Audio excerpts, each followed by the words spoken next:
बिस्मिल्लाहिर्रहमानिर्रहीम। Dear students, अस्सलाम वालेकुम। उम्मीद है आप लोग खैरियत से होंगे। आज एक नए टॉपिक के साथ चैप्टर नंबर 2 और आज का हमारा पहला टॉपिक है नेटवर्क स्टैंडर्ड्स। स्टूडेंट, जैसे कि नाम से ही जाहिर है, स्टैंडर्ड कहते हैं कुछ ऐसे डॉक्यूमेंट्स को जिसके अंदर कुछ रूल्स जो है वो बनाए जाते हैं किसी भी काम को परफॉर्म जो है वो करने के। तो नेटवर्क स्टैंडर्ड से मुराद क्या होगा? Network standards are the precious document containing technical and physical specification about the network being designed। कि जो नेटवर्क आप बनाने जा रहे हैं, लैन बनाने जा रहे हैं, वैन बनाने जा रहे हैं, या मेट्रोपॉलिटन एरिया नेटवर्क बनाने जा रहे हैं, या वर्चुअल प्राइवेट एरिया नेटवर्क बनाने जा रहे हैं, तो उसको बनाने के कुछ रूल्स एंड रेगुलेशंस हैं, कुछ स्टैंडर्ड्स हैं जिनको आप फॉलो करेंगे तो ही जो है वो सही नेटवर्क जो है वो बन पाएगा। ठीक है जी। तो normally those standards are taken into consideration which are worldwide acceptable।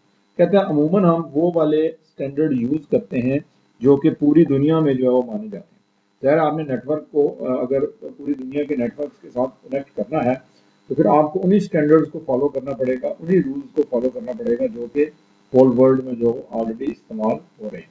By following certain standards, the network can be reliable, efficient, and trustworthy. Normally, two types of standards given below are as follows। दुनिया में दो तरह के networks जो है वो follow किए जा रहे हैं नेटवर्क स्टैंडर्ड्स। ये दो तरह के हैं जी, एक कहते हैं डिफेक्टो स्टैंडर्ड्स और एक कहते हैं डिजेरो स्टैंडर्ड्स। ठीक है, अब सबसे पहले de facto. De facto means by tradition और बाय फैक्ट्स।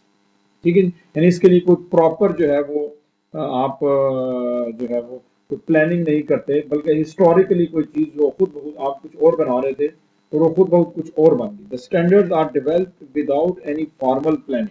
यानी कोई स्पेशल आप कोई काम लेके नहीं बैठे थे कि भाई मैं कोई स्टैंडर्ड्स बनाने जा रहा हूँ।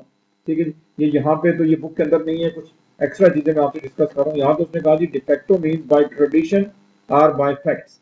These standards are most commonly used by the organizations worldwide। ये उसने सिर्फ दो चीजें बताई, लेकिन मैं यहाँ पे आपको एक्सप्लेन करता चलूँ कि these standards are developed without any formal planning। और जैसे पहले से कोई प्लानिंग नहीं होती। These standards come into existence due to historical development। यानी कोई तारीखी कोई काम हो रहा था उस दौरान ये स्टैंडर्ड जो है वो बन गए। These standards are still being used by many organizations in the world। अब इसकी मिसाल, ये अमूमन ये पेपर में पूछा जाता है, ये स्टूडेंट यहाँ लिख लें, यहाँ आपने बुक के अंदर लिख लें। एक स्टैंडर्ड है SNA। ठीक है जी, स्टैंडर्ड का नाम क्या है? SNA। ये डिफेक्टो स्टैंडर्ड की मिसाल है, ये लिख लें अपने पास। बुक में यहाँ मेंशन नहीं किया गया और बोर्ड वाले अक्सर पूछते हैं कि कोई चार स्टैंडर्ड के नाम लिखे होते हैं, उसमें से पूछा जाता है इसमें डिफेक्टो कौन सा है। तो SNA ये डिफेक्टो स्टैंडर्ड के अंदर जो है वो आता है। आगे जी डिजोरो स्टैंडर्ड। बुक वाला कह रहा है कि the de jure means according to law and regulation. यानी प्रॉपर आप जो है वो लॉ को फॉलो करते हुए कोई चीज जो बनाएंगे। The network govern body are have properly approve these standards. यानी इनको प्रॉपर अप्रूव करवाया जाता है, जो स्टैंडर्ड्स अप्रूव करने वाली जो बॉडीज हैं। Few of the governing bodies इस वक्त जो दुनिया में काम करी उनके नाम है, लेकिन इसमें से कुछ चीजें आप और देख लें। These standards are developed with proper research to fulfill the requirement of data communication। यानी ये जो डिजोरो स्टैंडर्ड्स होते हैं ये प्रॉपर प्लानिंग के तहत बनाए जाते हैं। एक टीम बिठाई जाती है, उनको एक टास्क दिया जाता है, जबकि ऊपर जो स्टैंडर्ड्स हैं वो काम कुछ और हो रहा होता है उस दौरान। हिस्टोरिकली ये उसमें से कोई चीज जो निकल आई, तो जैसे SNA हमने कहा, SNA जो है वो डिफेक्टो स्टैंडर्ड में आता है। तो इसी तरह डिजेरो स्टैंडर्ड जो बनाने वाली जो कंपनियां हैं उनमें हमारे पास ANSI है, American national standard institute. IEEE इसका नाम तो अक्सर आपने सुना होगा, ISO 2000 जो हम कहते हैं, तो ISO इंटरनेशनल स्टैंडर्ड ऑर्गेनाइजेशन है। ठीक है, उसके अलावा ITUT फॉर्मली CCITT। ठीक है, EIA इलेक्ट्रॉनिक इंडस्ट्रीज एसोसिएशन और टेलीरोडिया। ठीक है जी, ये कुछ ऑर्गेनाइजेशन है जो कि स्टैंडर्ड बनाती है। तो यहाँ पे इम्कानी नुक्ता निगाह से जो आपने याद रखना है कि स्टैंडर्ड्स क्या होते हैं जी। स्टैंडर्ड्स डॉक्यूमेंट्स होते हैं जिनके अंदर क्या होते हैं, टेक्निकल एंड फिजिकल स्पेसिफिकेशन होती है नेटवर्क की। बेसिकली क्या होते हैं, एक किस्म की समझ एक स्टैंडर्ड बुक बनी हुई है जिसके अंदर मुख्तलिफ नेटवर्क्स को बनाने के लिए टेक्निकल चीजें और उसकी फिजिकल रिक्वायरमेंट क्या क्या है वो लिखी होती है।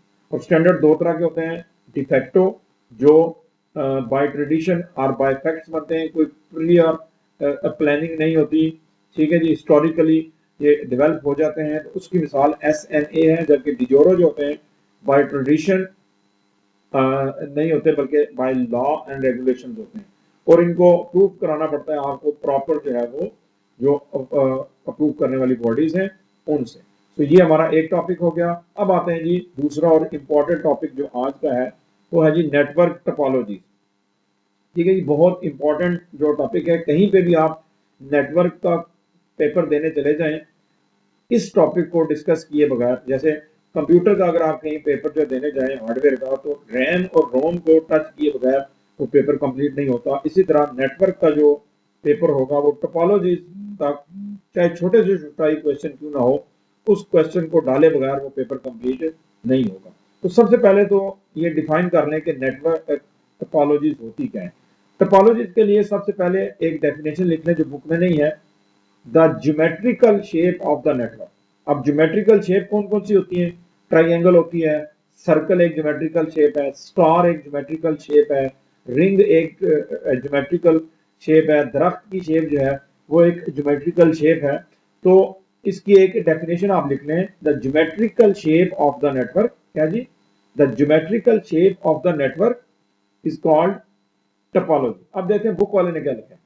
In networking, the term topology refers to the layout of connection devices on the network। कहता है उसका बुनियादी नजर आने वाली शक्ल स्वरूप। लेआउट क्या होता है? वो जो अगर आप उसको दूर से देखें तो वो उसकी शक्ल स्वभाव किस तरह की नजर आ रही है, उसको कहा जाता है layout. The layout of the connected devices on the network is called topology. One can think of a topology as a network shape. मैंने ज्योमेट्रिकल शेप कहा, उसने शेप कह दिया। क्या आप इसकी डेफिनेशन ये भी कर सकते हैं कि topology as a network of the shape, या जो मैंने कहा geometrical shape of the network is called topology. Network topologies are categorized into following basic types. मुख्तलिफ किस्म की टोपोलॉजीज होती हैं, लेकिन इम्तहानी नुक्ता निगाह से अगर आप देखें तो तीन बड़ी अहम होती हैं।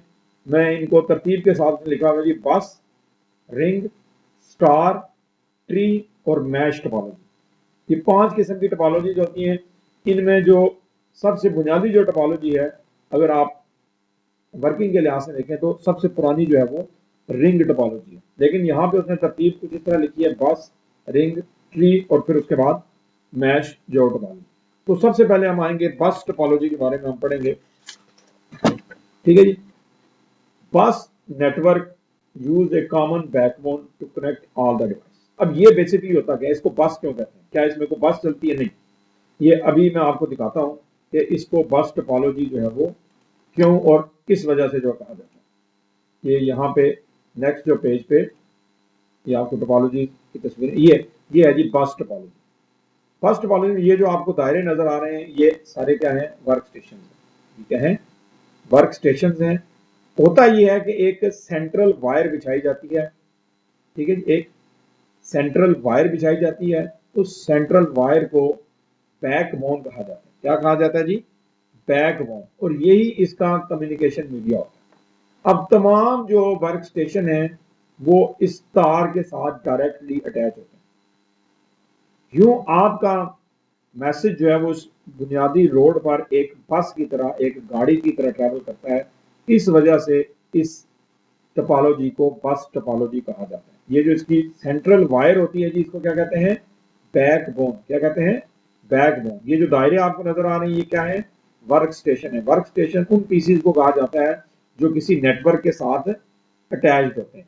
एक और चीज जो यहाँ पे बुक वाले ने नहीं लगाई, यहाँ पे वायर के एंड में जो है वो एक चीज लगाई जाती है और उसको हम जो है वो क्या कहते हैं जी?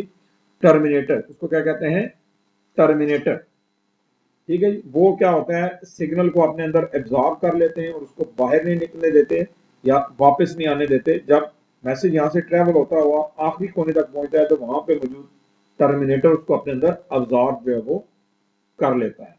तो ये जो सेंट्रल वायर है इसको कहते हैं बैकबोन भी कहते हैं और उसको बस भी कहा जाता है। ये जो बुनियादी तार है इसको बस भी कहते हैं और उसको बैकबोन भी कहते हैं। और उसके कोनों के ऊपर क्या लगे होते हैं, टर्मिनेटर जो लगे होते हैं। ठीक है जी। अब इसकी शक्ल आपने देख ली, तो मैं वापस आपको टॉपिक पे लिए चलता हूं। Bus network used a common backbone to connect all the devices. अब आपको समझ आया कि बैकबोन क्या होती है। एक कॉमन वायर बिछाई जाती है, उसके साथ तमाम डिवाइसेस, चाहे वो कंप्यूटर हो, चाहे प्रिंटर हो, चाहे सर्वर हो, वो उसके साथ लगाए जाते हैं। Single cable the backbone function as a shared communication media, यानी तमाम लोग उसी से जुड़े हुए होते हैं, उसको शेयर करके अपने मैसेजेस एक दूसरे तक पहुंचा रहे होते हैं। These devices attached or tapped into with an interface connector, यानी कनेक्टर RJ45 RJ11 कनेक्टर की मदद से उस तार के साथ जो है वो जुड़े होंगे। A device waiting to communicate with another device on the network broadcast messages on the wire that all other devices see, but only the intended recipients actually accept and process the message। ये बात उसने बड़ी पते की कही कि ये working कैसे होती है। यानी अगर आप इनको ए बी सी डी और ई कहें, अब ये ए है और ये आपका बी जो कंप्यूटर है, सॉरी सी है, ये ए है, ये बी है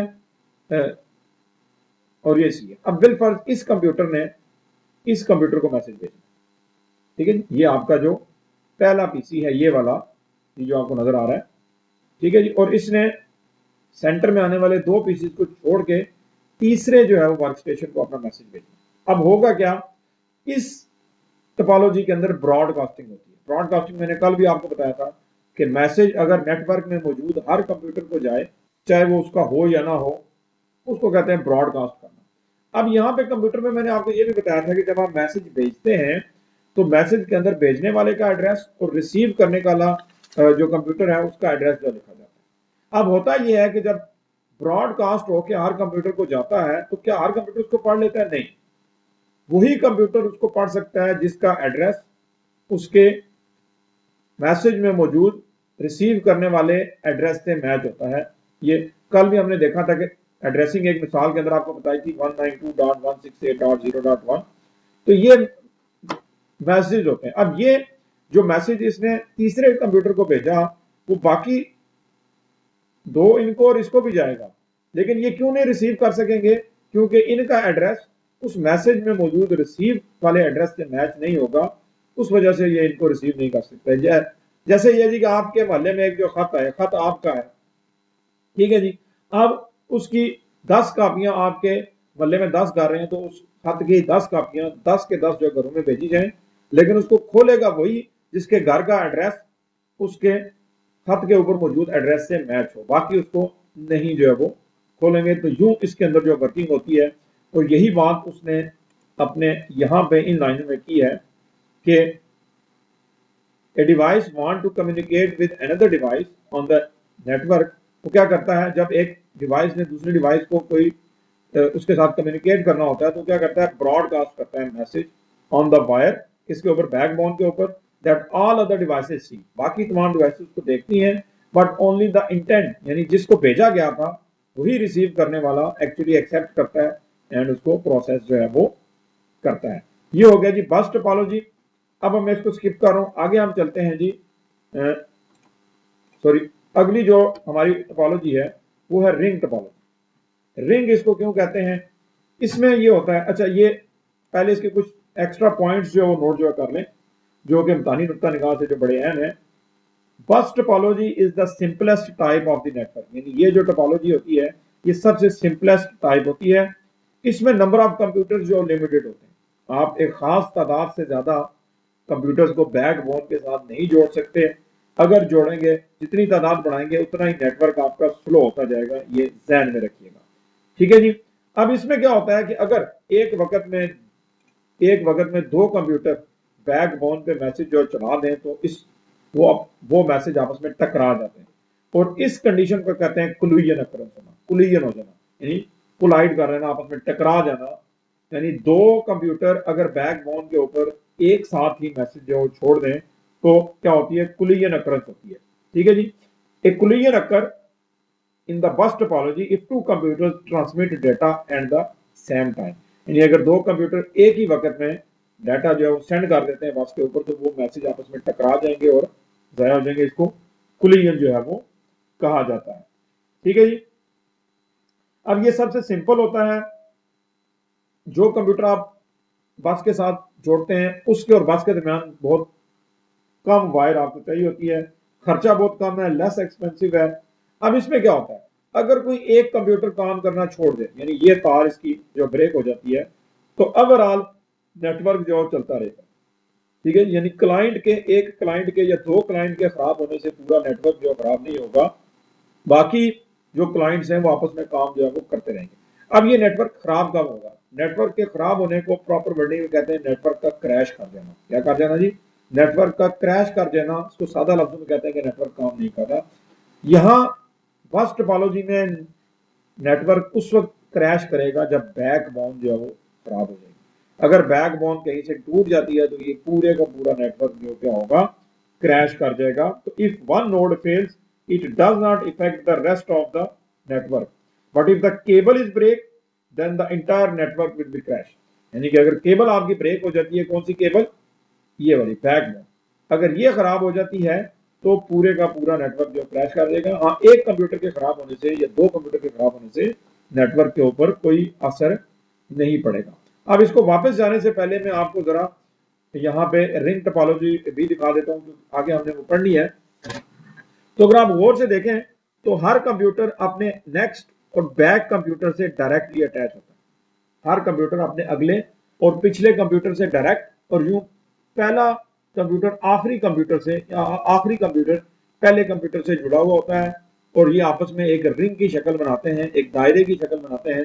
that is why this topology is called ring topology. इसको क्या कहते हैं जी, रिंग टोपोलॉजी। अब हम चलते हैं वापस और ring topology. In ring network या ring topology, every device has exactly two neighbors for communication purpose. All messages travel through a ring in the same direction। अब इसमें ये नहीं होता कि भाई एक दफा मैसेज इस तरह जो सर्कुलेट हो, यानी एंटी क्लॉकवाइज, और दूसरे दिन वो क्लॉकवाइज, जिस तरह हमारी जो घड़ी चलती है गोल गोल इस तरह चले, ऐसे नहीं होता। जो एक डायरेक्शन आपने डिसाइड कर ली रिंग बनाते हुए, देन फिर सारी जिंदगी वही डायरेक्शन रहेगी। चाहे आपने वो क्लॉकवाइज बनाई है तो फिर वो नेटवर्क हमेशा क्लॉकवाइज ही काम करेगा, और अगर आपने एंटी क्लॉकवाइज बनाई है तो वो हमेशा ही एंटी क्लॉकवाइज जो है वो काम करेगा। तो यही बात यहाँ पे इसको डिस्कस किया गया है। All message travel through a ring in the same direction effectively either clockwise or counter clockwise या anti clockwise. A failure in the cable or device break the loop and can take down the entire network. अब यहाँ पे ये चीज student देखिएगा कि अगर कोई एक कंप्यूटर भी खराब हो गया, क्योंकि अगर इस कंप्यूटर ने इस कंप्यूटर को मैसेज भेजना है तो रास्ते में और कंप्यूटर भी आ रहे हैं, तो अगर रास्ते में कहीं पे कोई केबल ब्रेक हो गई या कोई कंप्यूटर बंद हो गया तो ये इंटायर नेटवर्क जो क्रैश कर देगा। वहां क्लाइंट के बंद होने से कोई फर्क नहीं पड़ता था, यहाँ क्लाइंट के बंद होने से पूरा नेटवर्क जो है वो बंद हो जाएगा, क्योंकि उस क्लाइंट ने आगे मैसेज जो है वो फॉरवर्ड करना है, वो उसको बाईपास जो करके नहीं जा सकता। तो फेलियर इन द केबल, तार टूट जाए, या डिवाइस यानी कि computer break the loop and can take down the entire network, या सादा लफ्जों में नेटवर्क क्रैश कर जाएगा। Token pass scheme is used in this topology which has been discussed earlier. इस चैप्टर में कहीं ये पहले बता चुका है कि टोकन रिंग क्या होता है, मैं आपको अभी एक्सप्लेन जो कर देता हूँ। देखिए होता क्या है स्टूडेंट्स कि किसी भी कंप्यूटर को कैसे पता लगता है कि इस वक्त जो नेटवर्क फारग है से इस कंप्यूटर ने किसी कंप्यूटर को मैसेज जो भेजना है रिंग टोपोलॉजी का। तो मैसेज भेजने से पहले वो एक डमी मैसेज जनरेट करता है। क्या करता है जी, एक डमी मैसेज जो जनरेट करता है, और उस डमी मैसेज को एक खास टाइम के अंदर पूरा रिंग जो घूम के उसके पास जो वापस आना होता है। अगर रास्ते में कोई और मैसेज ट्रेवल कर रहा है तो वो डमी मैसेज उस मैसेज के साथ टकरा के जाया हो जाता है, और उस कंप्यूटर को अपने उससे हम कहते हैं जो उसने जो डमी मैसेज भेजा था उसको 2 सेकंड के अंदर वो मैसेज इंटायर नेटवर्क से क्लॉकवाइज या एंटी क्लॉकवाइज जो भी डायरेक्शन थी घूम के उसके पास वापस आना था। अब 2 सेकंड के दौरान वो रास्ते में किसी और मैसेज को ट्रेवल कर रहा था, उसे टकरा के जाया हो गया, तो 2 सेकंड बाद इसको अपना डमी मैसेज जो वापस नहीं मिला, जिसको हम टोकन कहते हैं, तो उसका मतलब है कि अभी नेटवर्क बिजी है, अभी आप जो है वो मैसेज जनरेट नहीं कर सकते। पहले जो मैसेज नेटवर्क के ऊपर ट्रेवल कर रहा है वो अपनी डेस्टिनेशन तक पहुंच जाए, अपने रिसीवर तक पहुंच जाए, फिर ये क्या करता है, फिर थोड़ी देर बाद एक डमी जनरेट करता है। अब ज़ाहिर है वो मैसेज अपनी जगह पहुंच चुका होगा और 2 सेकंड के बाद ये डमी इसको वापस मिल जाएगी। तो इसका मतलब है कि भाई नेटवर्क जो फारिग है और अब आप अपना मैसेज जो है वो नेटवर्क के ऊपर चढ़ा सकते हैं, सेंड कर सकते हैं। इसको कहते हैं जी टोकन रिंग। ठीक है जी, तो क्या कहते हैं, टोकन रिंग टेक्निक जो है वो कहा जाता है। ठीक है जी, आगे है जी स्टार टोपोलॉजी। स्टार टोपोलॉजी भी आपको मैं पहले तस्वीर में दिखा लूं, तो फिर उसके बाद हम जो है वो इसको जो पढ़ेंगे। स्टूडेंट ये है स्टार टोपोलॉजी। स्टार टोपोलॉजी में क्या होता है जी, एक सेंट्रल डिवाइस रखी जाती है, स्विच ले लें या हब ले लें, ठीक है जी, वो सेंटर में होता है और तमाम कंप्यूटर डायरेक्टली उस सेंट्रल डिवाइस से जुड़े हुए होते हैं। यूं ये एक सितारे की शक्ल बनती है, that is why this is called star topology. ठीक है जी, ये सारे क्लाइंट्स हैं, 1 2 3 4 और 5, 5 क्लाइंट्स जो है वो एक स्विच के साथ या एक हब के साथ जो है वो जुड़े हुए हैं। इसको हम क्या कहते हैं, स्टार टोपोलॉजी। क्या कहते हैं जी, स्टार टोपोलॉजी। अब स्टार टोपोलॉजी में अगर कोई एक क्लाइंट खराब हो जाता है, यानी कोई एक कंप्यूटर खराब हो जाता है, तो पूरा नेटवर्क जो चलता रहेगा, नेटवर्क पे कोई फर्क नहीं पड़ेगा। नेटवर्क इसका जो तब क्रैश करेगा जब स्विच खराब हो जाता है। वो सेंट्रल डिवाइस जिसने सबको जोड़ा हुआ आपस में, कोई भी मैसेज उससे गुजर के ही अपनी डेस्टिनेशन तक जाता है, तो अगर वो खराब हो जाती है या वो बंद है तो क्या होगा भला, नेटवर्क क्रैश कर जाएगा। तो अब देखते हैं बुक वाले ने इसके अंदर जो है वो क्या डिस्कस किया है वो किया है। Many home networks use the star topology. जैसे आप अपने जो घर में देखते हैं कि आप इंटरनेट इस्तेमाल करते हैं, तो वैसे तो वो वायरलेस ही होता है, लेकिन अगर आप इमेजिन करें कि आपके हर मोबाइल से एक तार निकले, तो वो तार किसके साथ जाके लगेगी, राउटर के साथ ही लगेगी ना। तो यूं हर बंदा डायरेक्टली राउटर से कनेक्ट होगा। तो अगर आपका मोबाइल काम नहीं कर रहा, तो क्या बाकियों का मोबाइल पे इंटरनेट बंद हो जाएगा? नहीं, इंटरनेट जो कब बंद होगा, जब आपका राउटर खराब हो जाएगा।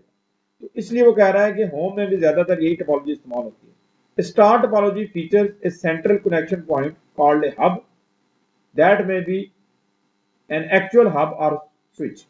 Devices typically connect to the hub with unshielded twisted pair cable। तार कौन सी, हमने कल भी देखा था कि यूटीपी तार के जरिए हम स्विच से जुड़े होते हैं, Ethernet. Compared to the bus topology, a star network generally required more cable, but a failure in any star network cable will only take down one computer network access and not the entire LAN. But if the hub fails, however, the entire network also fails। यानी कोई एक तार, कहता है इसमें तारों का जाल ज्यादा हो जाएगा, लेकिन जैसा कि बस में ये हुआ था कि अगर कोई तार जो खराब होगी, सेंट्रल तार तो खराब हो जाएगी, यहाँ तो सेंट्रल तार का कंसेप्ट नहीं होता, यानी तारें ही होती हैं। तो कहता है किसी तार के खराब होने से इंटायर नेटवर्क पे फर्क नहीं पड़ेगा, इंटायर नेटवर्क जो तब क्रैश करेगा जब स्विच खराब होगा। ठीक है जी, अब आ जाते हैं नेक्स्ट जो हमारी जो टोपोलॉजी है जी, ट्री टोपोलॉजी। ट्री कहते हैं दरख्त को। इस लाइन को अगर उल्टा करके या सीधा करके देखें तो ये दरख्त का तना है और उसके साथ ये इसके क्या है, टहनियां, और टहनियों पे जो पत्ते लगे। अब अगर आप इनको गौर से देखें तो ये बस और स्टार का कॉम्बिनेशन है। ये एक हाइब्रिड ट्री जो बेसिकली एक हाइब्रिड टोपोलॉजी है। हाइब्रिड क्या होती है, दो चीजों को मिला के बनना, यानी प्योर नस्ल ना होना, कोई सी दो चीजों को मिलाना, इसको हाइब्रिड कहते हैं, हाइब्रिड जनरेशन। तो यहाँ पे अगर आप देखें कि इन दो को मिला दें, अगर इसकी जगह एक लगाने के बजाय उसने पूरी स्टार लगाया, देखिए क्या आपको नजर आ रहा है, 4 क्लाइंट और 5वीं जो है वो लाइन बैकबोन से जुड़ी हुई है। तो जो ट्री होती है ये कॉम्बिनेशन होती है किसका, बस और स्टार। इसका जी बस और स्टार का जो है वो कॉम्बिनेशन होती है।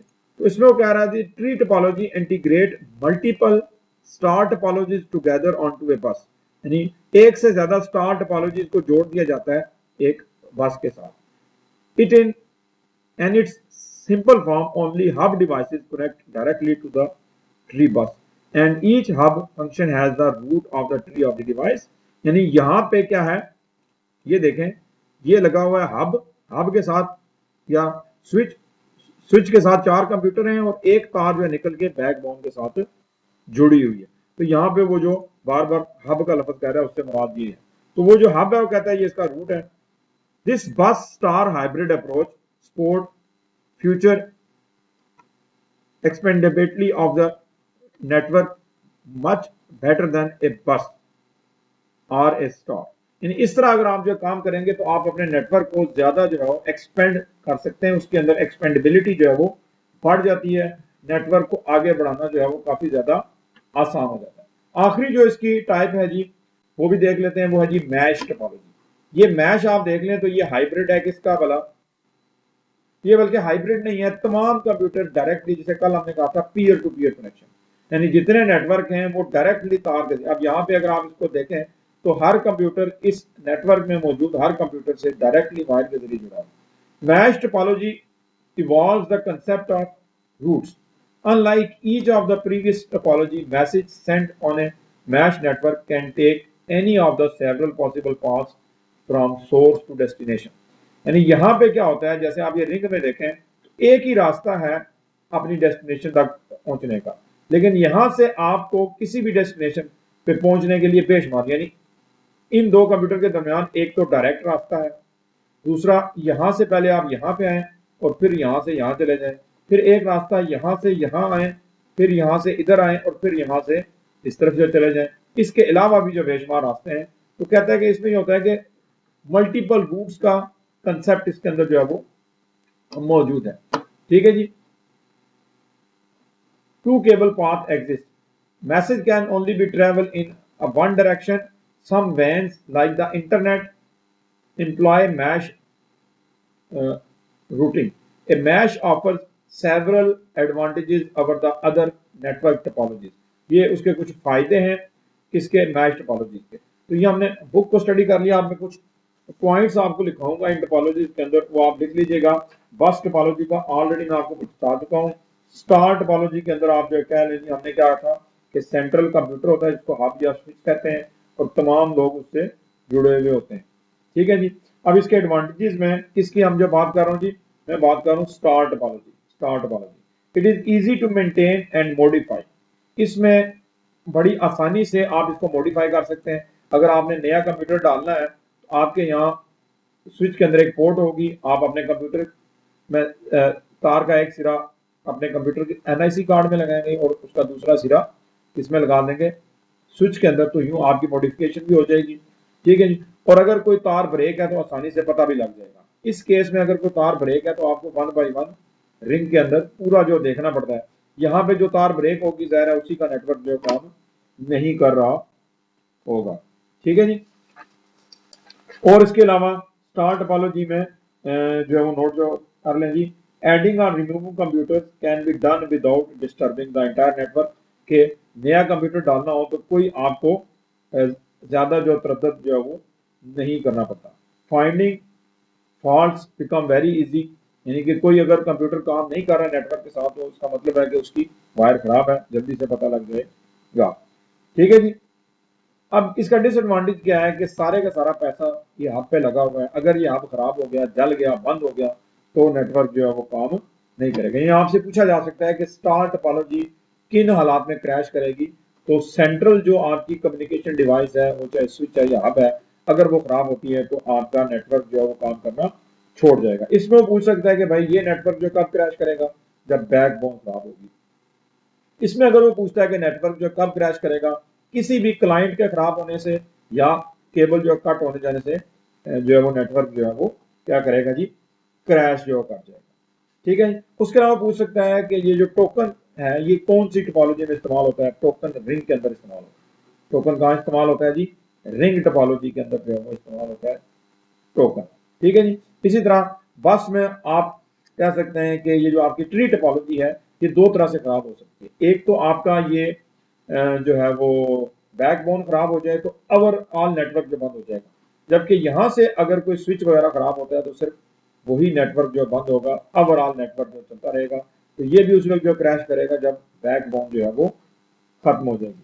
तो स्टूडेंट ये बहुत ही इंपॉर्टेंट जो टॉपिक है इम्तिहानी नुक्ता निगाह से भी, और मैं उस दिन भी आपको बताया था कि अगर आप CCNA करना चाहते हैं तो CCNA के अंदर ये चीजें आपसे पूछी जाती हैं टोपोलॉजी के हवाले से। आज हमारे दो टॉपिक थे स्टूडेंट, एक हमारा टॉपिक था जी नेटवर्क स्टैंडर्ड और दूसरा था जो है वो network topology.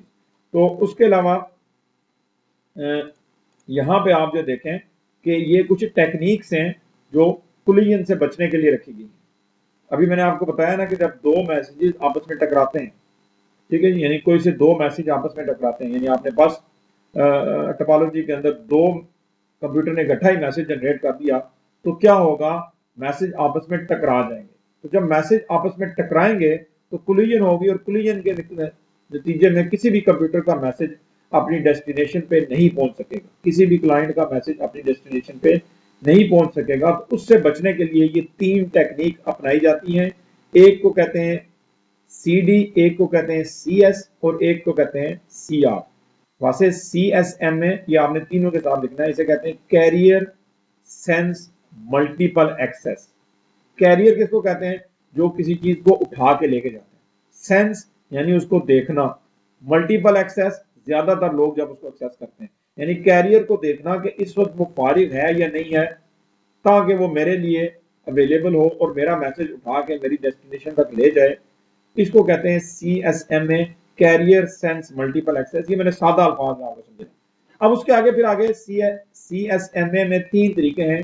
CD collision detect करके, CS कैरियर को सेंस करके, कैरियर यानी बैकबोन को सेंस करके, और CR यानी कोलिजन रिसोल्यूशन जो करके, ठीक है जी, कोलिजन रेजोल्यूशन रिसोल्यूशन जो करके, यानी कोलिजन का सोल्यूशन निकाल के आप इसको हल जो है वो कर सकते हैं। ये 3 टेक्निक्स पेपर में इनको नाम के लिहाज से और इनके काम के लिहाज से। कोलिजन डिटेक्शन में होगा कि आप डिटेक्ट करेंगे कि कहीं पे कोई कोलिजन तो नहीं हुआ, और अगर कोलिजन हुआ है तो आप उन दोनों क्लाइंट्स का टाइम इंटरवल मैसेज भेजने का जो चयन कर लेंगे। किसी का ज्यादा टाइम दे देंगे कि आपने इतने टाइम के बाद जो मैसेज करना है, और किसी को आप कम टाइम दे देंगे कि आपने इतने टाइम इंटरवल के बाद जो मैसेज जनरेट करते हैं, जिससे क्या होगा कि कोलिजन के होने के चांसेस जो है वो कम रह जाएंगे। दूसरा है जी कैरियर सेंस।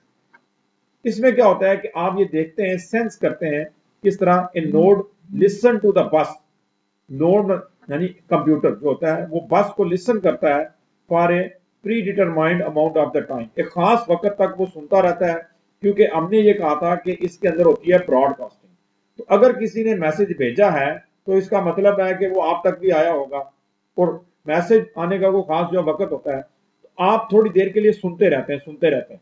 आपका वो कंप्यूटर जो है वो कान लगा के बस को सुनता रहता है। अगर तो कोई अपना मैसेज या कोई ब्रॉडकास्ट मैसेज आ गया तो उसका मतलब है कि अभी नेटवर्क बिजी है। लेकिन अगर उस टाइम के दौरान कोई भी मैसेज नहीं आया, ना अपना और ना ही ब्रॉडकास्ट शुदा, तो इसका मतलब क्या है, फिर बस फारिग है, आप अपना मैसेज जो है वो भेज सकते हैं। तीसरी टेक्निक है CR collision resolution. It allows multiple devices to talk at once.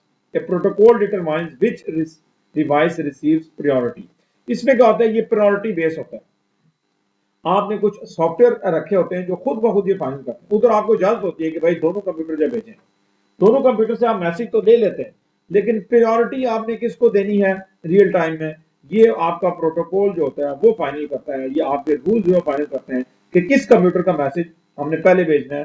Collision आप नहीं होने देते, मैसेज आप दोनों से ले लेते हैं, लेकिन डिसाइड आप ये करते हैं कि हमने पहला वक्त जो किसको देना, और फिर थोड़ी देर दूसरे का मैसेज होल्ड करके फिर उसको जो है वो चलाना है। तो यूं ये 3 टेक्निक होती हैं किससे बचने के लिए जी, कोलिजन से बचने के लिए, जो कि कहां पे अकर होती है, बस टोपोलॉजी के अंदर जो है वो अकर होती है। तो स्टूडेंट आज का ये टॉपिक जो है वो बहुत ही इंपॉर्टेंट जो टॉपिक इम्तिहानी नुक्ता निगाह से भी था, और नेटवर्क के बारे में एक जनरल नॉलेज के बारे से भी था। होप सो आपको अच्छी तरह जो समझ आ गया होगा।